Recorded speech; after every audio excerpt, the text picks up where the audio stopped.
You ask Tiger to solve. This deals with linear equations with one unknown. The final result is h equals 2. Let's solve it step by step. Simplify the expression. Expand the parentheses. Group all h terms on the left side of the equation. Add 2h to both sides. Simplify the arithmetic. Group like terms. Simplify the arithmetic. Isolate the h. Divide both sides by 9. Simplify the fraction.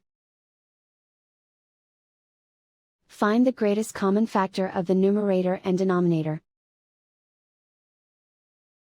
Factor out and cancel the greatest common factor. And so the final result is h equals 2.